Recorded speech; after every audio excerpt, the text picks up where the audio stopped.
చదివానురా ఫేస్బుక్లో. ఫేస్బుక్ చదివావా? అరే నీకు ఎప్పుడు నా మీద అనుమానమేనా? ఫేస్బుక్ కాదురా నేను అందే, ఫిజిక్స్ బుక్ రా. ఎందుకురా రేవంత్ ఫనీని ఇలా అబద్ధం చేసుకుంటావు? అదేం కాదురా, వాడు మంచివాడుగా ఉండి చదువుకోవాలని నా కోరిక.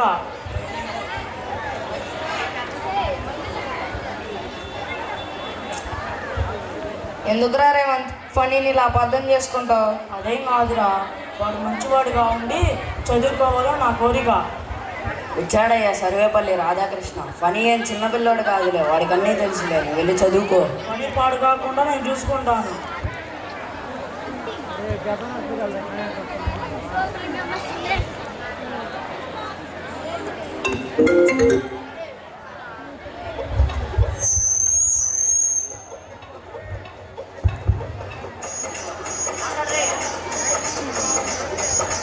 హలో హలో అంకుల్, ఎలా ఉన్నారు? నేను బాగున్నాను బాబు. ఫనీ వాళ్ళ అమ్మకి అస్సలు బాగోలేదు. వాడితో అనకు, వాడు వాళ్ళ అమ్మ మీద బెంగతో పరీక్షలు సరిగ్గా రాయలేడు. చెప్పలేను అంకుల్, ఆంటీ జాగ్రత్త. సరే బాబు, ఫనీని జాగ్రత్తగా చూడు బాబు. సరే అంకుల్, ఉంటాను. ఎవర్రా ఫోన్లో?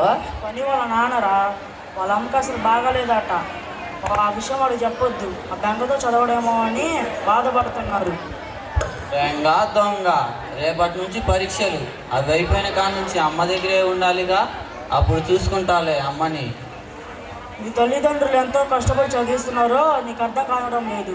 నీ అనుకున్న వాళ్ళ స్నేహితులు కూడా అర్థం కానడం లేదు.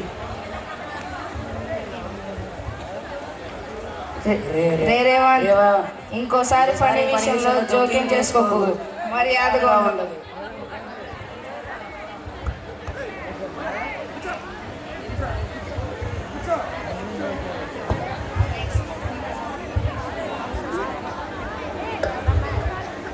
మొదటి రోజు పరీక్ష రాస్తూ ఉన్న సందర్భంలో జరిగే సంఘటన చూద్దాం.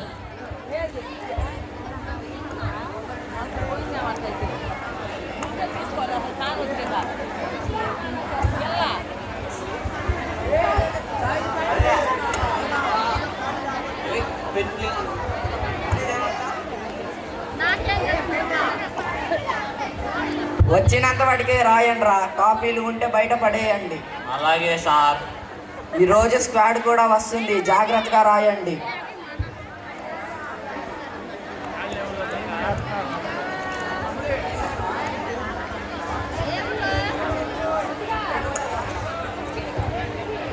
అరే రాజేష్, ఇందాకటి నుంచి తెగ రాస్తున్నావు, కొంచెం చూపించురా. అరే నేను ఏదేదో రాస్తున్నాను, సుమంతిగా అన్నాడు.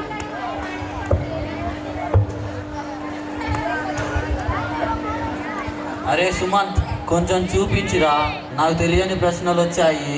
నాకు తెలిసిన ప్రశ్నలే వచ్చాయి కానీ ఆన్సర్స్ నాకు తెలియదురా. మహేష్ గారిని అడుగు. అరే మహేష్, నువ్వైనా చూపించురా కొంచెం. ఫనీ నాకేమి రాలేదురా, నీకు తెలియని ప్రశ్నలు వస్తే వాళ్ళకి తెలియని జవాబులు రాసేయి. ఫనీ కాపీలు తెస్తే అవి తీసిరాసి నాకు కూడా ఇవ్వరా.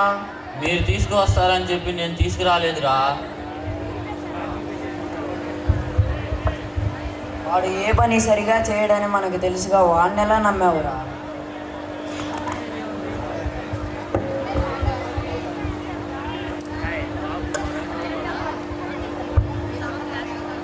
మీరందరూ రాస్తూ నన్ను ఎగతాళి చేస్తున్నారు కదరా. మీకోసం డబ్బు ఎంత ఖర్చు పెట్టాను. నీకు డబ్బులు ఎక్కువై నువ్వు ఖర్చు పెట్టావు, మేమేం అడగలేదే. ఆపండ్రా, వాడు నాశనం చేసింది చాలు కానీ. ఫనీ, ఈ 8 ప్రశ్నలు రాసుకో. థ్యాంక్స్ రా.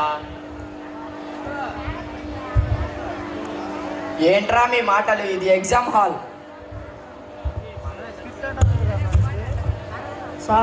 సారీ సార్, ఫనీ నా స్నేహితుడు సార్. వాడు తక్కువ మార్కులు వస్తే వాళ్ళ తల్లిదండ్రులు సమాధానం చెప్పాలి సార్. అయితే ఇప్పుడు నేను చూసి చూడనట్టుగా ఉండాలా? సార్ ఈ ఒక్కరోజే సార్, చదివి రాస్తాడు సార్. చదివేవాడు ఈ పరీక్ష కూడా చదివే రాయాలిగా. సార్ మీరే చూస్తారు రేపు ఎలా రాస్తాడు. ఈ ఒక్క ఎగ్జామ్ రాయమని సార్, మీ కాళ్ళు పట్టుకుంటాను సార్. అరే రేవంత్, సారీ రా, నా వల్లే నువ్వు ఇన్ని కష్టాలు పడుతున్నావు. సరే సరే, టైం అయిపోతుంది, రాసుకోండి. రేవంత్ లాంటి మంచి స్నేహితుడు ఒక్కడుంటే చాలు, నీలాంటి వాళ్ళు తొందరగా మారిపోయేలా చేస్తాడు. వెధవ, రేపు వచ్చి చదువుకొని రాయి. జీవితాంతం రేవంత్ని గుర్తుపెట్టుకో. అలాగే సార్, నిజమైన స్నేహితుడు వార్నింగ్ ఇస్తాడు.